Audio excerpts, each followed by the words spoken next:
آج کی جو رات ہے شب برات یا لیلۃ البرات کہی جاتی ہے۔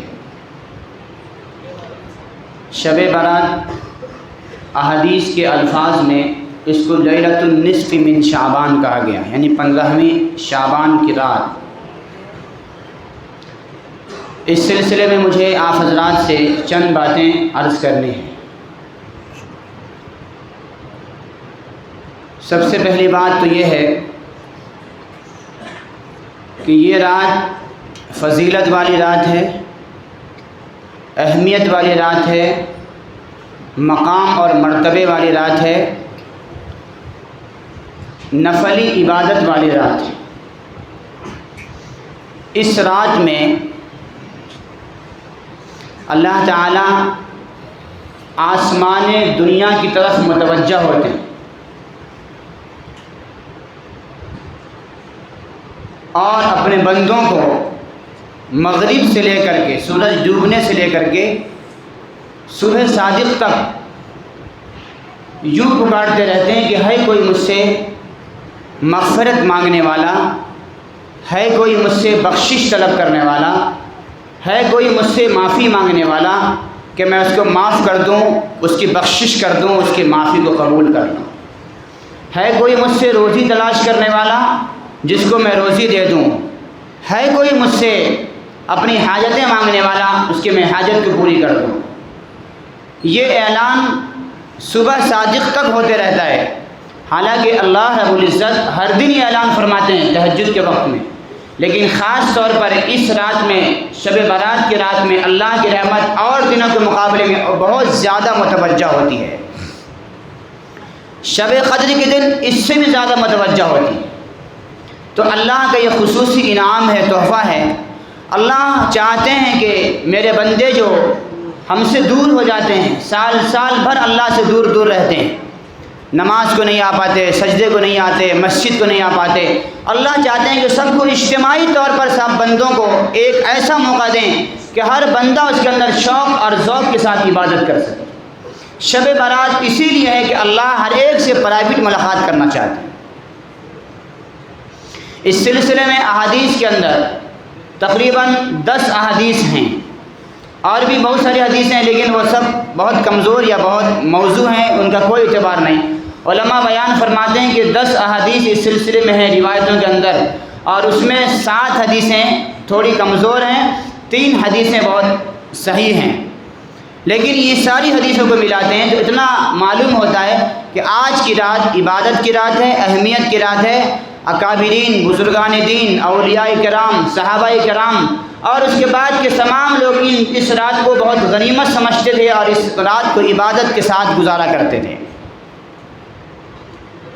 حدیث میں ہے کہ اللہ تعالیٰ اس رات میں ہر شخص کی مغفرت فرما دیتے ہیں، یہاں تک کہ اگر کوئی شخص بنو کلب کے، یہاں تک فرمایا کہ بنو کلب کی بکریوں کے مطابق اللہ تعالیٰ اس امت کی مغفرت فرماتا ہے، جو اس کے بدن کے اوپر جو بال ہوتا ہے اس بالوں کے مطابق۔ اور چند لوگ ایسے ہیں جو اس رات میں بھی اللہ کی رحمتوں سے، اس کی برکتوں سے محروم ہو جاتے ہیں۔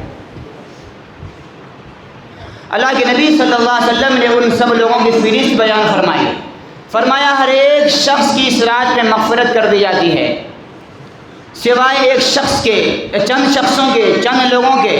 ان میں آپ نے فرمایا سب سے پہلا شخص وہ ہے جو مشرک ہے، شرک کا کام کرتا ہے۔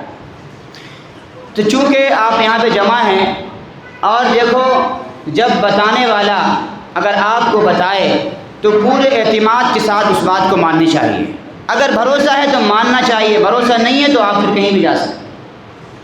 لیکن جو بات بتائی جا رہی ہے اس کو بہت توجہ سے، مضبوطی کے ساتھ سنیں۔ سب سے پہلے آپ نے فرمایا کہ اس شخص کی مغفرت نہیں ہوتی جو مشرک ہے، شرک کرنے والا ہے۔ شرک کیا ہے؟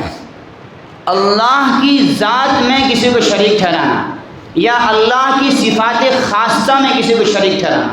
اللہ کی ذات کیا ہے؟ جیسے کہ اللہ کو خدا ماننا اور کسی اور کو بھی خدا ماننا، اللہ کو بھی اپنا معبود ماننا اور دوسروں کو بھی معبود ماننا، یا یہ کہ اللہ کو نہیں مانتا ہے، کسی اور چیز کی عبادت کرتا ہے، کسی اور کو اپنا خدا مانتا ہے۔ تو یہ سب کے سب شرک فی ذات ہے، یعنی اللہ کی ذات کے اندر یہ شرک ہے، اس شرک کی کبھی بھی معافی نہیں ہے۔ قرآن کریم میں فرمایا حتی یلج الجمل فی سم الخیاط، مشرک اور بت پرستی کرنے والا، خدا کے ساتھ کسی اور کو اپنا خدا سمجھنے والا یا خدا کے علاوہ کسی اور کو اپنا خدا بنانے والا، ایسا شخص جنت میں ہرگز نہیں جا سکتا جیسے کہ سوئی کے ناکے کے اندر کوئی اونٹ داخل نہیں ہو سکتا۔ فرمایا اونٹ کے ناکے میں، سوئی کے ناکے میں جس طرح اونٹ کا داخل ہونا مشکل ہے، ناممکن ہے، ایسا ہی ایسے شخص کا جنت میں جانا بھی ناممکن ہے۔ اللہ نے فرمایا فقط حرم علیہم الجنہ، اللہ نے مشرکوں کے اوپر جنت کو حرام قرار دیا ہے۔ یہ شرک فی ذات ہے۔ دوسرا ہے شرک فی صفات، اللہ کی صفات میں شرک کرنا۔ صفات کا مطلب ہوتا ہے اللہ کی صفات خاصہ، جیسا کہ کوئی شخص اسباب سے ہٹ کر کے اولاد مانگتا ہے اللہ کے علاوہ کسی اور سے، جیسے کہ ایک آدمی بیمار ہے، وہ پرابلم ہے، وہ اس کو بیماری ہے، بغیر دوا کھائے ہوئے اس کو بچہ نہیں ہو سکتا، وہ دوا علاج کراتا ہے، یہ اسباب ہے، اللہ نے کہا کہ اختیار کرو، بیماری ہے اس کو دور کر لو۔ لیکن کوئی یہ کام چھوڑ کر کے، یہ اسباب اختیار کیے بغیر اللہ کے علاوہ کسی اور سے جا کر کے یہ کہے کہ مجھے آپ اولاد دے دیجئے، یہ شرک اللہ کے صفات خاصہ میں ہے، ایسا شخص بھی مشرک ہے، ایمان سے باہر ہے، ایسے شخص کو بھی اللہ معاف نہیں کرے گا۔ بارش کون برساتا ہے؟ اللہ برساتا ہے، اس کے علاوہ تو کوئی نہیں برسا سکتا نا۔ ہوا کون چلاتا ہے؟ هو الذی ينزل الغیث من بعد ما قنطوا وینشر رحمتہ وهو الولی الحمید، اللہ ہی کی ذات ہے جو بارش برساتا ہے جب کہ لوگ مایوس ہو چکے ہوتے ہیں۔ مایوس میں آدمی گرمی میں پریشان ہوتا، لگتا ہے بارش نہیں ہوگی، کھیتیاں جلنے والی ہے، کہ اچانک اللہ رحمت کی ہوائیں چلاتا ہے، اور رحمت کی ہوا اس بات کی خوشخبری لے کر کے آتی ہے کہ اب اس کے پیچھے بارش آنے والی ہے۔ یہ سارے صفات کس کے؟ اللہ کے ہیں، اللہ کے علاوہ کوئی اور یہ کام نہیں کر سکتا۔ اگر کوئی اس صفات کے اندر کسی اور کو شریک ٹھہراتا ہے کہ بارش کوئی اور برسا سکتا ہے، کسی اور سے بھی مانگ لو بارش، تو وہ شخص مسلمان نہیں رہے گا، مشرک ہو جائے گا۔ اسی طریقے سے صحت کون دیتا ہے؟ شفا کون دیتا ہے؟ قرآن کریم میں فرمایا حضرت ابراہیم علیہ السلام نے وَإِذَا مَرِضْتُ فَهُوَ يَشْفِينِ، جب میں بیمار ہو جاؤں تو مجھے اللہ ہی شفا دیتے ہیں۔ کون شفا دیتے ہیں؟ اللہ۔ لیکن اللہ نے کیا فرمایا، نبی نے کیا فرمایا؟ ڈاکٹروں سے علاج کرنا جائز ہے یا نہیں ہے؟ آپ بھی کراتے ہیں، ہم بھی کراتے ہیں، سب کراتے ہیں۔ پیغمبر نے بھی دوا کھائی ہے، پیغمبر نے دوا بتلائی ہے ہمیں کھانے کے لیے۔ تو یہ اسباب کے درجے میں، اسباب کا مطلب یہ دنیا کا سسٹم اللہ نے ایسا بنایا ہے کہ ڈائریکٹ کوئی اللہ سے شفا نہیں دے سکتا۔ اللہ نے نظام بنایا ہے کہ جتنی بیماری نازل فرمائی ہر ایک کے لیے اللہ نے دوا بھی نازل فرمائی ہے۔ لیکن کوئی شخص ان اسباب کو اختیار کیے بغیر، ان اسباب کو چھوڑ کر کے یہ سمجھے، جیسے کوئی بزرگ ہے اللہ والا دعا کر دیتا، بھائی وہ بعد میں تقسیم کر دو، چائے دو، بس چائے دے دو بعد میں کر دو، ابھی تو شروع ہوا ہے، تھوڑے دیر رک جاؤ۔ تو دعاؤں کے ذریعے سے بھی شفا ملتی ہے، اللہ والوں کے ذریعے سے دعا مل جائے۔ لیکن کوئی شخص یہ کام کرے کہ اللہ کو چھوڑ کر کے کسی اور سے ڈائریکٹ یہ جا کر کے کہہ دے کہ آپ مجھے شفا دے دیجئے، آپ مجھے صحت عطا فرما دیجئے، آپ میری بیماری کو دور کر دیجئے، چاہے وہ کوئی بھی ہو، چاہے ولی اللہ ہو، چاہے وہ زندہ ہو یا مرے، یہ نہیں، آپ ان سے دعا کی درخواست کر سکتے ہیں، زندہ لوگوں سے دعا کی درخواست کر سکتے ہیں، مردہ لوگوں سے دعا کی درخواست بھی کرنا جائز نہیں ہے۔ بہرحال کہنا یہ ہے کہ اگر کوئی شخص خدا کے علاوہ کسی اور سے جا کر کے شفا مانگتا ہے تو اللہ کی خاص صفت کے اندر آپ نے دوسروں کو شریک ٹھہرایا، اس بنیاد پر وہ ایمان سے نکل جائے۔ لہذا اگر ہمارے دل میں اگر ایسی کوئی بات ہو تو آج ہی توبہ کرنے والا اللہ آج کی رات میں مغفرت نہیں کرے گا۔ دیکھو صحابہ کرام ایک رسول اللہ صلی اللہ علیہ وسلم کے ساتھ ایک جنگ میں شرکت کر کے واپس آ رہے تھے، راستے میں آپ نے رات میں قیام فرمایا، رکے، رات میں اللہ نے کیا کیا، گرمی کا زمانہ تھا، بارش بھی پانی پینے کے لیے نہیں تھی، بارش ہو گئی، بارش ہوئی، موسم ٹھنڈا ہو گیا، بہت فائدہ ہوا۔ صبح رات میں کچھ صحابہ کی زبان سے یہ نکل گیا کہ آج فلاں ستارہ نکلا تھا اس لیے بارش ہوئی ہے۔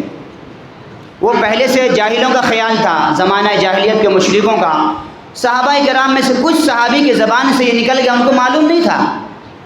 بس بول دیے کہ آج فلاں ستارہ نکلا تھا، مطر بنوی کذا، مسلم کی روایت ہے، مسلم شریف کے 1 نمبر صحیح روایت، فرمایا فلاں بارش فلاں یہ ستارے کی وجہ سے آج بارش ہو گئی ہے۔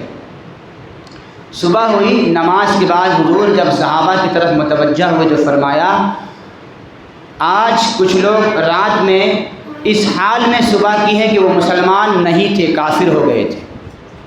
کچھ لوگوں نے مسلمان کی حالت میں صبح کی ہے، کچھ لوگوں نے کفر کی حالت میں صبح کی ہے۔ دیکھو کون کہہ رہا ہے؟ اللہ کے نبی صلی اللہ علیہ وسلم فرما رہے ہیں۔ کس سے کہہ رہے ہیں؟ صحابہ کرام تو شرک نہیں کر سکتے تھے نا، مگر حضور یہ اصلاح فرما رہے کہ لوگوں بارش برسانا اللہ کا کام ہے، کسی ستارے کی بنیاد پر بارش نہیں ہوتی ہے، کسی ستارے یا کسی چاند کے اندر بارش برسانے کی طاقت نہیں ہے۔ فرمایا لا تسجدوا للشمس والقمر، کہ ستاروں کو، چاند اور سورج کو سجدہ مت کرو، واسجدوا للہ الذی خلقہن، بلکہ اس اللہ کو سجدہ کرو جس نے ان تمام چیزوں کو بنایا ہے۔ تو صحابہ کرام کی اس بات پر پکڑ ہو گئی، اس لیے حضور نے فرمایا ایک زمانہ ایسا آئے گا کہ لوگ صبح مومن ہوں گے، شام کو کافر ہو جائیں گے، شام کو مومن ہوں گے، صبح کو کافر ہو جائیں گے، یہ حالت ہو جائے گی ہماری۔ اس لیے ہم کو ڈرنا چاہیے اس بات میں۔ شرک جو ہے وہ چونٹیوں سے بھی باریک ہے جو دل کے اندر گھس جاتا ہے، آج کو پتہ نہیں چلتا ہے۔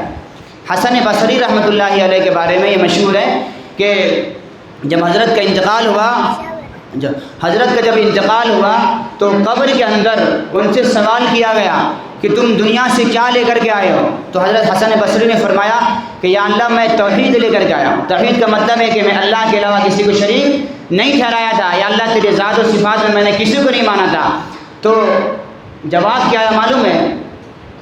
اس دن تمہاری توحید کہاں چلی گئی تھی جب دنیا میں تم نے ایک مرتبہ دودھ پیا تھا اور دودھ پینے کے بعد تمہارے پیٹ میں درد ہوا تھا تو تم نے کہا تھا کہ دودھ پینے کی وجہ سے پیٹ میں درد ہو گیا۔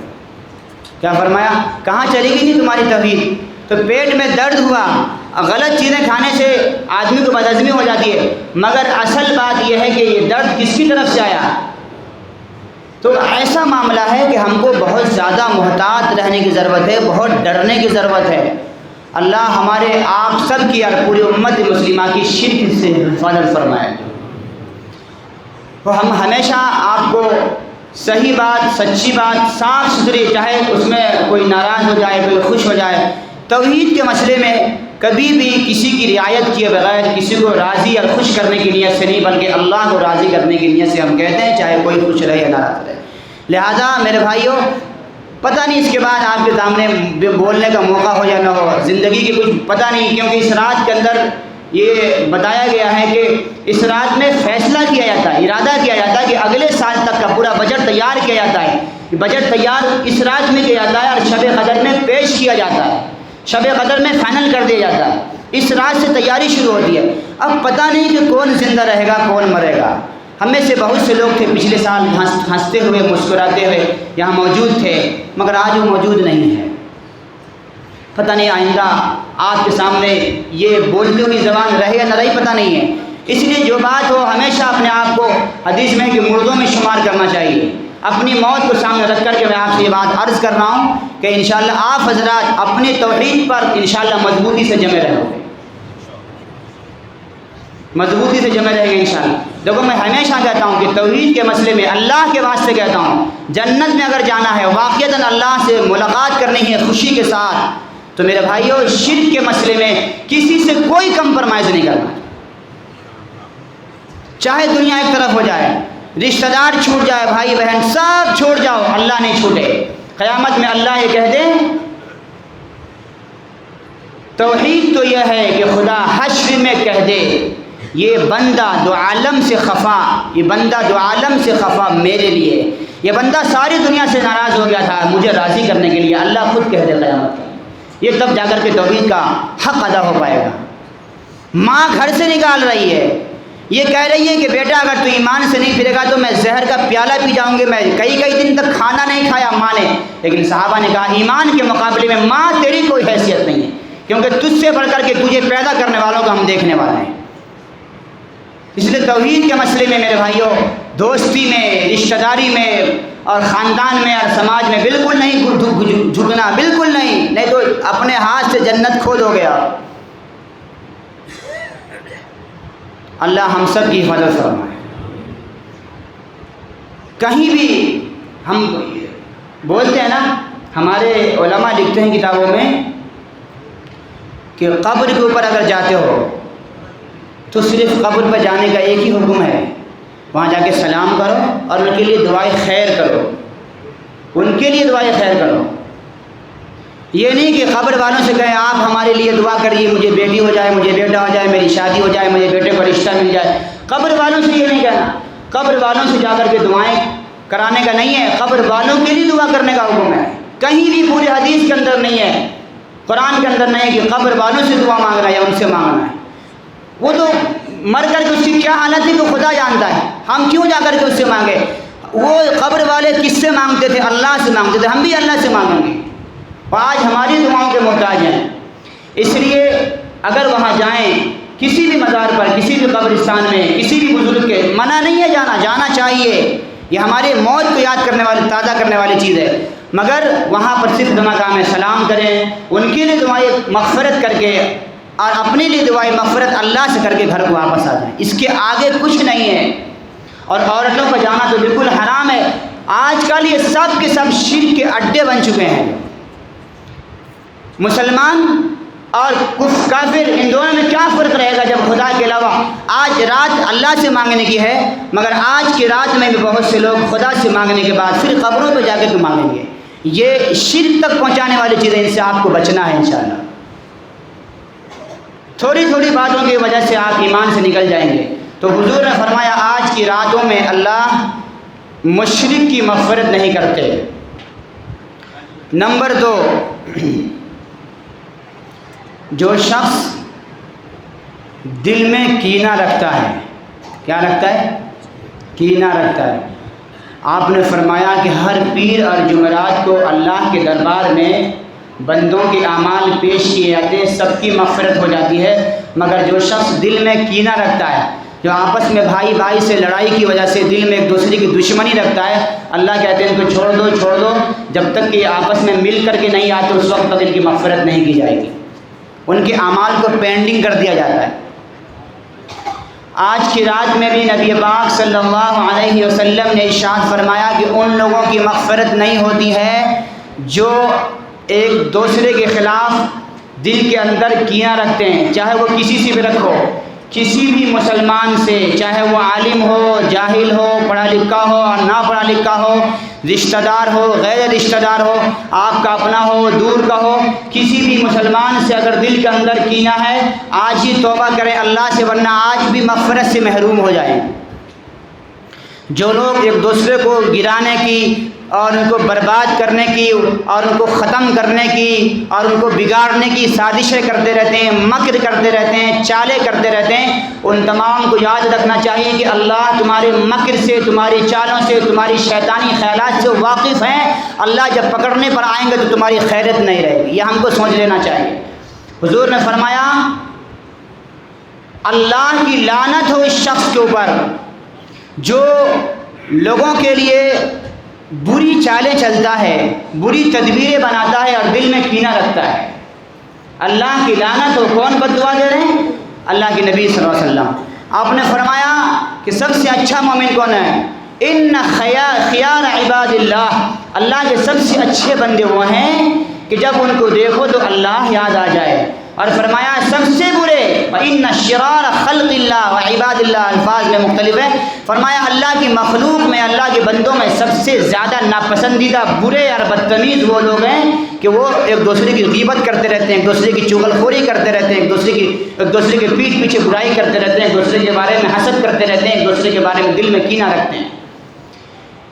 بھائیوں اس بات پر خاص توجہ دینا، کیونکہ اس وقت مسلمانوں کے اندر یہ برائی اتنی زیادہ ہے کہ اسی کی بنیاد پر ہماری قوم ترقی نہیں کر رہی ہے۔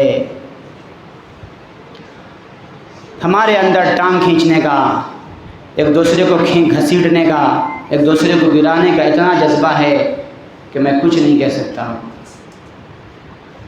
کسی کو نہیں چھوڑتے۔ ہماری عادت بچھوں سے بھی خطرناک ہو گئی ہے۔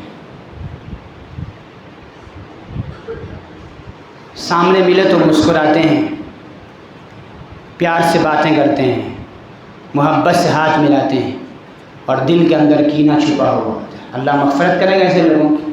یہ منافق ہیں، یہ دل میں کینہ رکھنے والے ہیں، اللہ ان کو نظر رحمت سے بھی نہیں دیکھے گا۔ الہی آبرو رکھنا بڑا نازک زمانہ ہے، دلوں میں بغض رکھتے ہیں، بظاہر دوستانہ ہے، دوستی کا اظہار کرتے ہیں مسکراتے ہوئے، چائے بھی پی لیتے ہیں، بیٹھ کے کھا بھی لیتے ہیں، سب کچھ کرتے ہیں، اس کے باوجود دل کے اندر ایک دشمنی، ایک حسد، ایک نفرت اور ایک دل کے اندر کینے کی بھڑکتی ہوئی آگ رکھتے ہیں۔ جب تک ہماری مسلمان قوم کے اندر یہ چیز رہے گی وہ جنت میں نہیں۔ فرمایا حضور نے لا يدخل الجنت،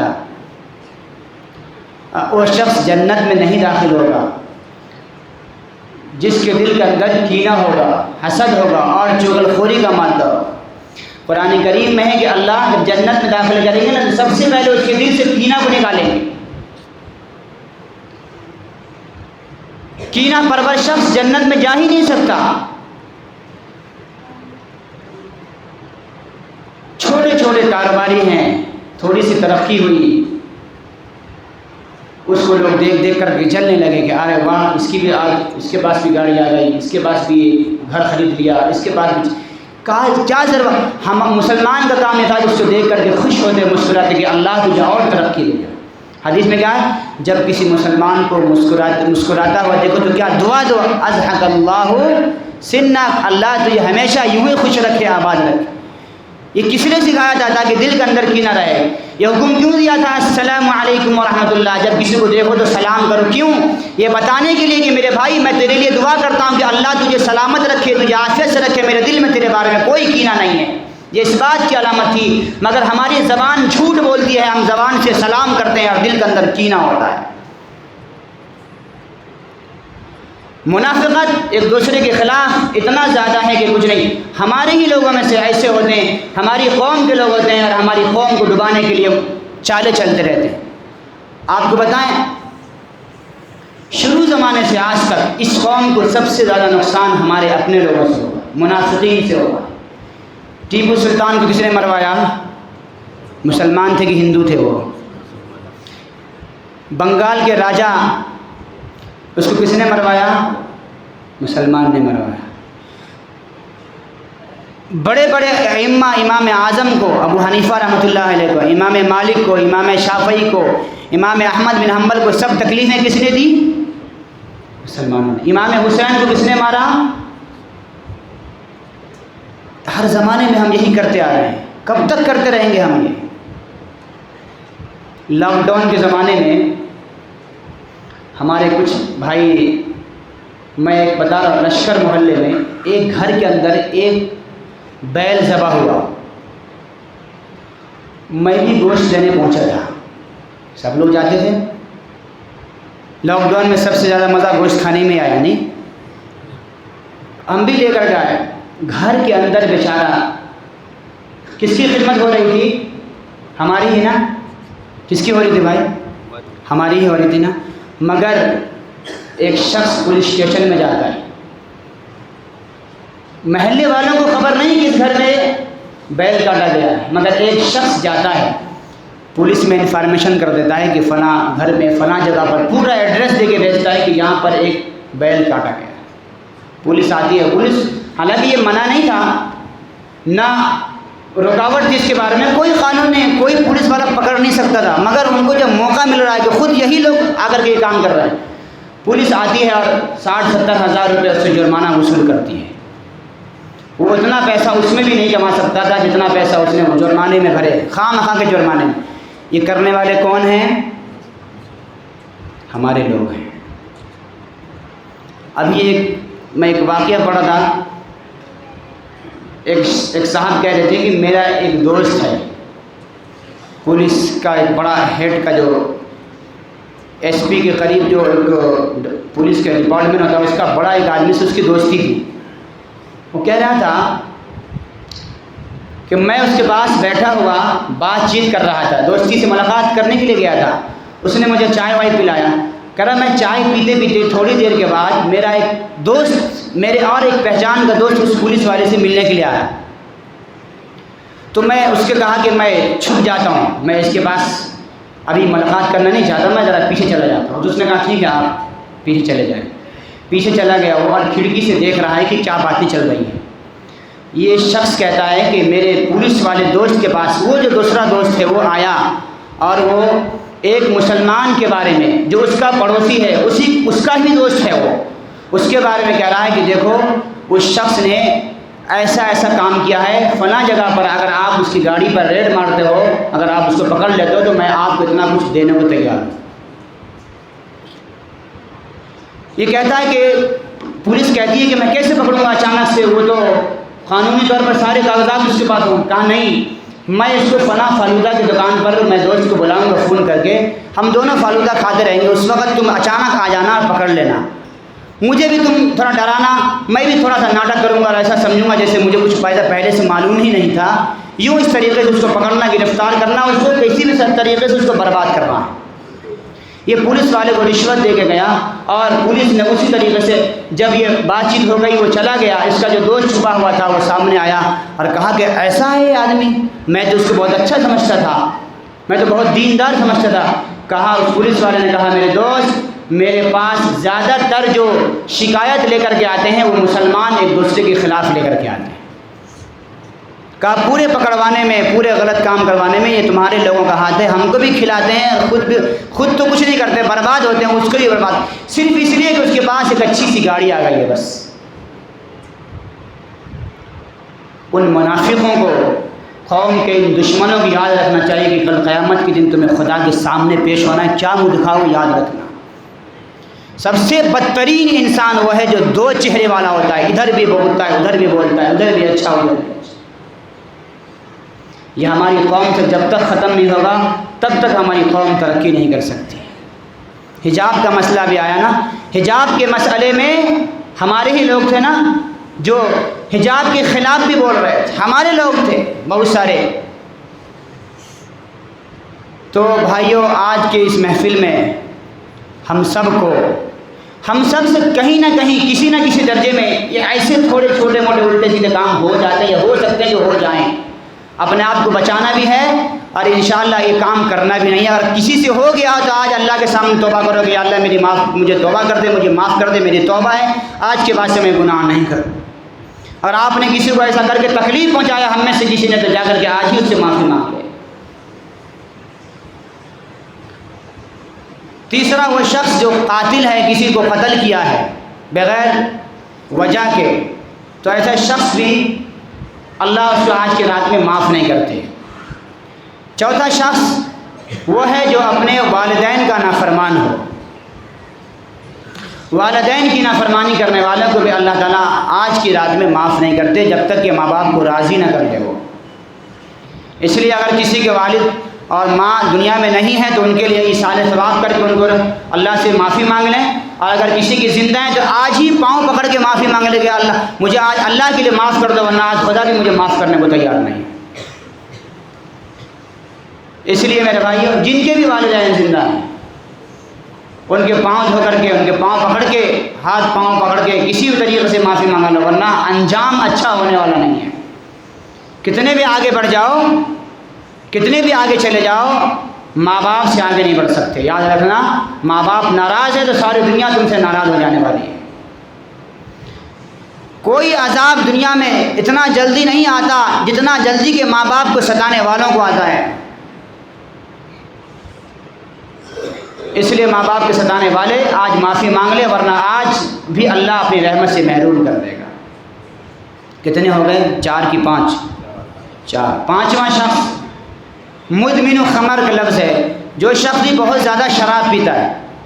شراب پیتا ہے اور شراب سے توبہ نہیں کرتا، ایسے شخص کو بھی اللہ آج کی رات میں معاف نہیں کرتے اگر توبہ نہیں کیا تو. اگر وہ چھوڑنے کا ارادہ کر لے کہ اللہ آج سے میں نہیں پیوں گا تو اللہ پھر اس شخص کو معاف فرما دیں گے. چھٹا شخص جو اپنا پاجامہ ٹخنے سے نیچے رکھتا ہے. ایک معمولی بیماری ہے اور ایک چھوٹا سا عمل ہے، خالی اوپر کرنے میں کیا ہو جائے گا، کچھ تو نہیں ہوگا، ٹخنا سے جو پاؤں کی جو ہڈی ہے دونوں طرف جو نکلے ہوا، اس سے تھوڑا سا ہاتھ کو کپڑے کو اوپر کر لینا ہے۔ یہ کوئی مشکل کام ہے کیا؟ مگر ہم جانتے ہیں کہ سننا ہے، ہم کو ماننا نہیں ہے، ہماری حالت یہی ہے۔ اس لیے آپ نے فرمایا ایسے شخص کی آج کی رات بھی مغفرت نہیں ہوتی ہے۔ بتائیے، چھوٹے سے عمل کی بنیاد پر مغفرت نہیں ہوتی۔ نماز پڑھ رہے ہوتے ہیں خدا کے سامنے اور پاؤں کے نیچے پاجامہ جو ہے نیچے جا رہا ہوتا ہے، ایسی صورت میں نماز پڑھ رہے ہوتے ہیں، خدا سے مانگ رہے ہوتے ہیں اور خدا اس کی طرف سے یوں نظر گھمائے ہوئے ہوتے ہیں۔ ایک حدیث میں فرمایا، حضور یوں بیٹھے ہوئے، حضرت ابو ذر رضی اللہ عنہ سامنے بیٹھے تھے، فرمایا ثلاثۃ لا ينظرهم اللہ یوم القیامۃ ولا ينظر الیہم ولا یزکیہم ولہم عذاب علیم، کہ تین لوگ ایسے ہیں کہ جن سے اللہ قیامت کے دن بات نہیں کرے گا، اللہ ان کو پاک نہیں کرے گا، اللہ ان پر نظر رحمت نہیں کرے گا، اللہ ان کو دیکھنا بھی پسند نہیں کرے گا، ان کو دردناک قسم کے عذاب ہوں گے۔ تو حضرت ابو ذر اچھل کے بیٹھ گئے اور کہا یا رسول اللہ خابوا و خسروا، ایسے شخص تو ہلاک و برباد ہو جائیں گے، کون ہے یا رسول اللہ، یہ کون ہے، کون لوگ ہیں؟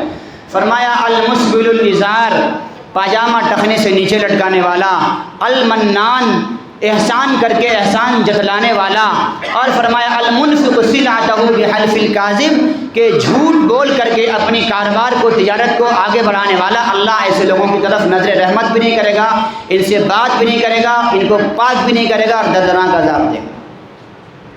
چھوٹی چھوٹی چیزوں کے لیے قسم کھانا کہ میں اتنے میں لایا ہوں، جھوٹ بول کر کے، قسم کھا کر کے، جھوٹی قسم کھا کر کے تجارت کرنا، اور یہ سب لوگ اس کے نشان ہیں۔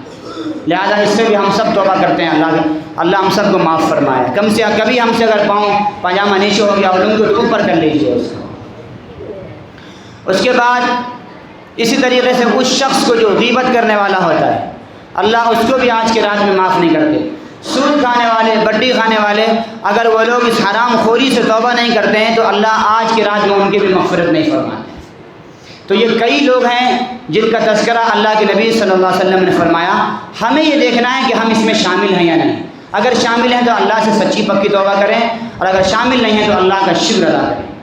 اس کے بعد دوسری چیز ہے، آج کی رات عبادات کی رات ہے، تو آج جو ہے اصل عبادت یہ ہے کہ ہم سب انفرادی عبادت کریں، اجتماعی عبادت کوئی سی بھی نہیں ہے۔ نفل پڑھیں جتنا ہم سے ہو سکتا ہے، اگر فرض پڑھ لیا ہے تو فرض کے ساتھ ساتھ سنت پڑھیں، سنت کے بعد نفل پڑھیں، 4 رکعت، 8 رکعت، 6 رکعت، 12 رکعت، جتنا چاہیں۔ خاص کر کے آج کی نماز تہجد نہ چھوٹنے پائے، اور عشاء کی نماز پڑھ لی ہے تو کسی بھی حال میں فجر نہیں چھوٹنی چاہیے۔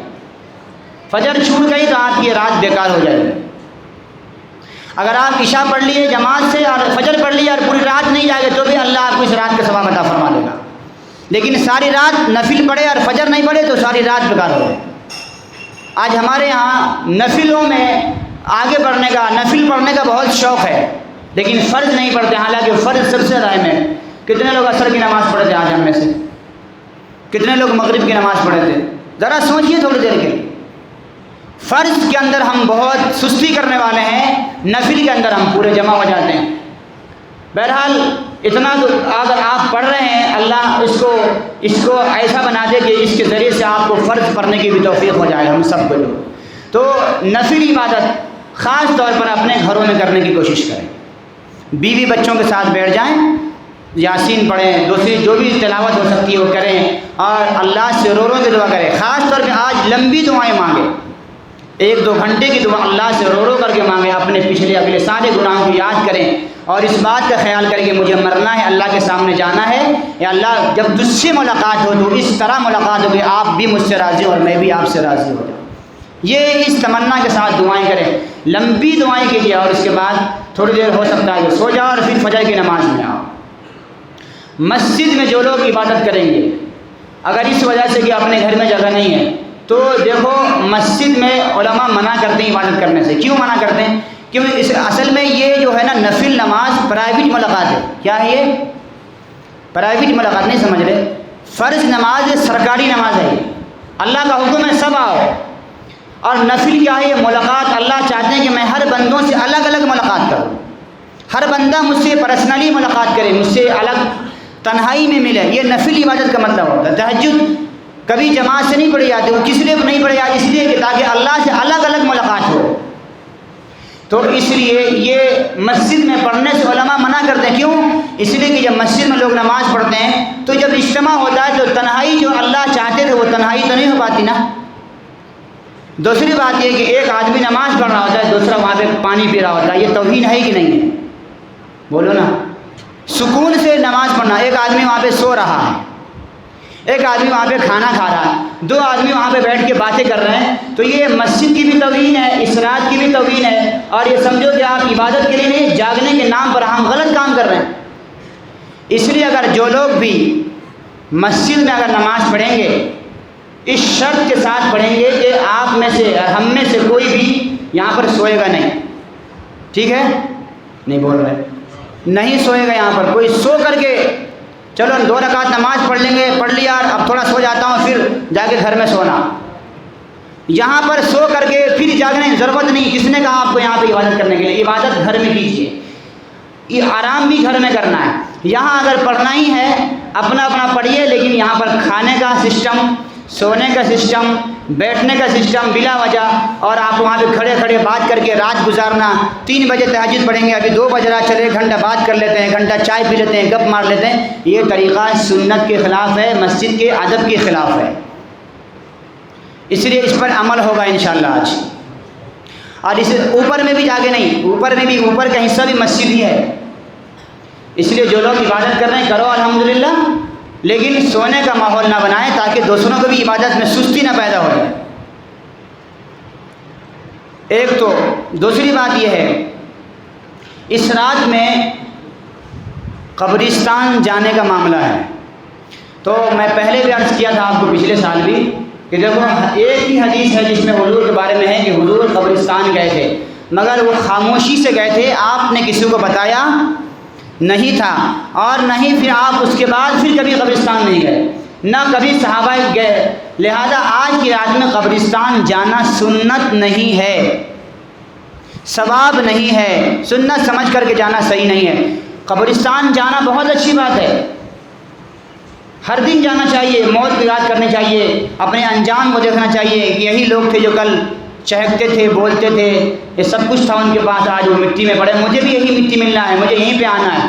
روز جا کر کے قبرستان میں بیٹھ کے رونا، دعائیں مانگنا اللہ سے، یہ سب بہت اچھی بات ہے، خاص طور پہ والدین کی قبر پہ جا کر کے ان کے لیے دعائیں مغفرت کرنا، اور ہر جمعرات کو خاص کر کے اگر نہیں جا سکتے تو ہفتے میں 1 مرتبہ تو ضرور جانا چاہیے۔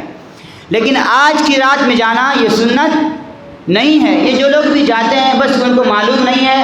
اب ہم بہت سے لوگ، ہم لوگ بھی بچپن میں جایا کرتے تھے، سمجھتے تھے کہ صحیح ہے، لیکن جب آگے بڑھے، پڑھے لکھے، اساتذہ نے بتایا، کتابیں دیکھی، حدیث کی کتابیں پڑھی، تو معلوم پڑا کہ یہ سب چیزیں ہماری نہ جاننے کی بنیاد پر ہیں۔ آپ بھی نہیں جانتے تھے، آپ کو بتایا جا رہا ہے، بتایا گیا ہے، اس لیے یہ قبرستان میں جانے کا سسٹم بھی کیا ہونا چاہیے؟ کیا ہونا چاہیے؟ بند ہونا چاہیے۔ کیا ہونا چاہیے؟ بند ہونا چاہیے۔ آپ جائیں، ضرور جائیں، روز جائیں، کسی اور موقع پہ جائیں، لیکن آج کی رات میں خاص کر کے یہ سمجھ کر کے سنت ہے، جانا چاہیے، ایسا کچھ بھی حدیث کے اندر نہیں ہے۔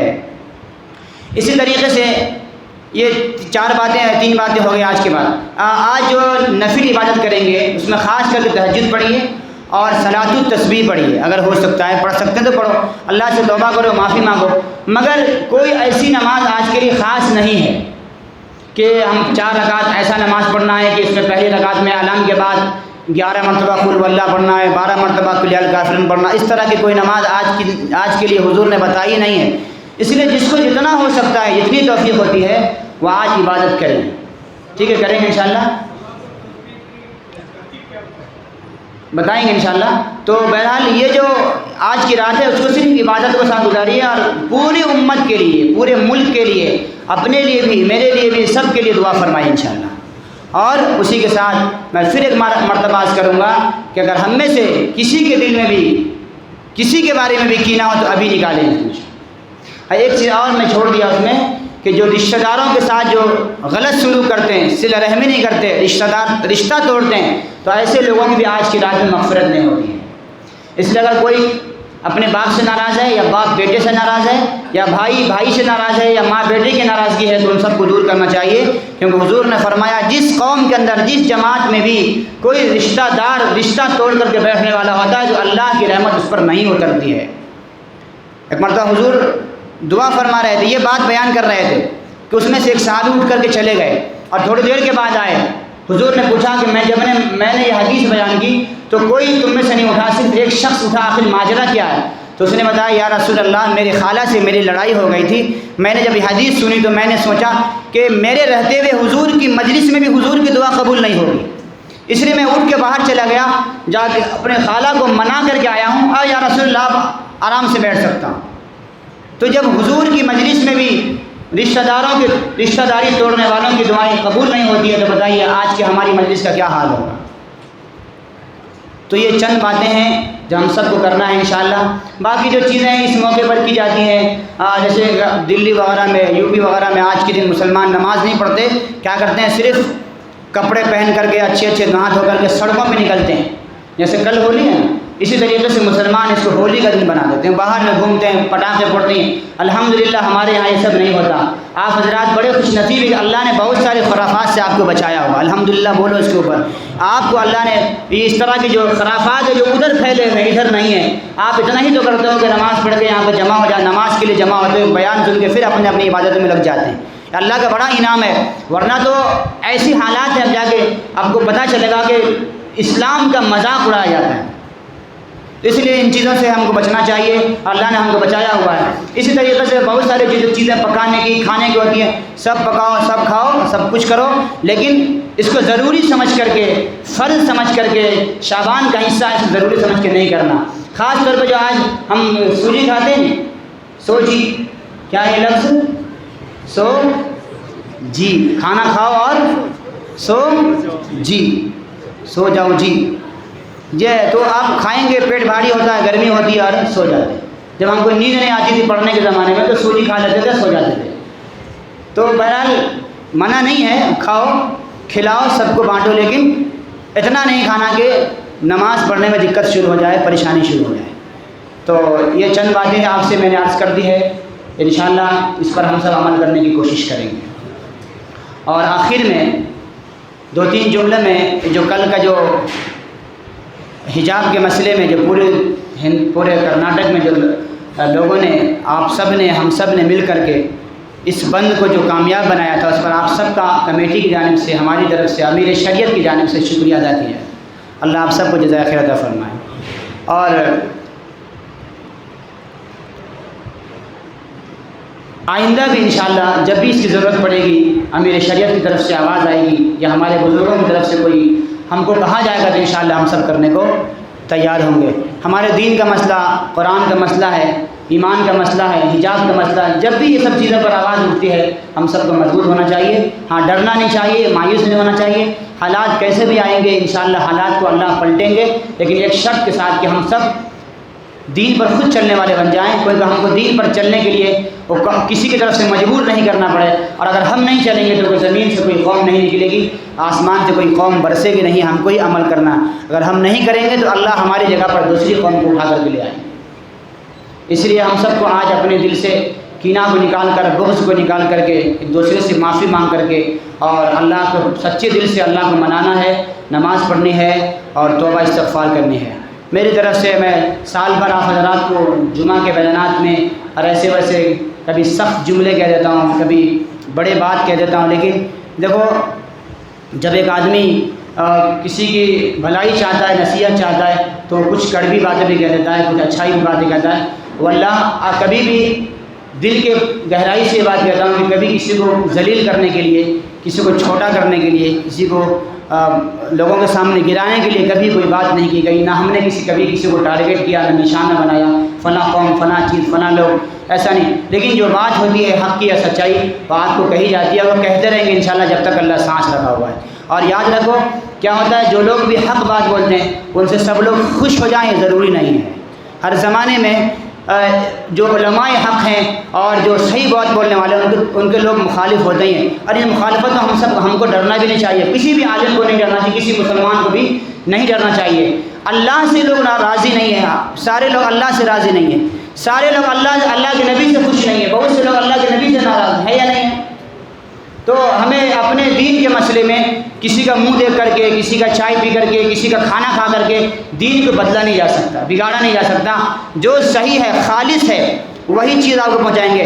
دودھ کے اندر پانی ملا کر کے آپ کو باتیں پہنچا کر کے ہمیں آخرت میں اللہ کے سامنے حساب دینا ہے، وہاں پر ہم پکڑے نہیں جا سکتے۔ میں بہت ساری باتیں آپ حضرات سے کہتا ہوں، کسی کو تکلیف پہنچی ہو، کسی کا دل ٹوٹا ہو تو اللہ کے لیے معاف کر دینا چاہیے، اور آپ بھی آپس میں دوسرے کو معاف کر دیں، اور انشاءاللہ کل سے ہماری ایک زندگی، نئی زندگی شروعات ہوگی، ایسی زندگی جس میں ہم ایک دوسرے کے محبت کرنے والے، ایک دوسرے سے پیار کرنے والے، ایک دوسرے کی ہمت بڑھانے والے، حوصلہ افزائی کرنے والے، اور ہمارے دل بالکل پاک صاف ہوگا ہر ایک کینے سے، حسد سے، جلن سے۔ انشاءاللہ اس کے مطابق ہماری نئی زندگی ہوگی۔ رمضان المبارک آ رہا ہے، اللہ کو خوب منانا ہے، رمضان کا ہمیں صحیح استقبال کرنا ہے، کریں گے انشاءاللہ۔ اللہ ہم سب کو عمل کی توفیق عطا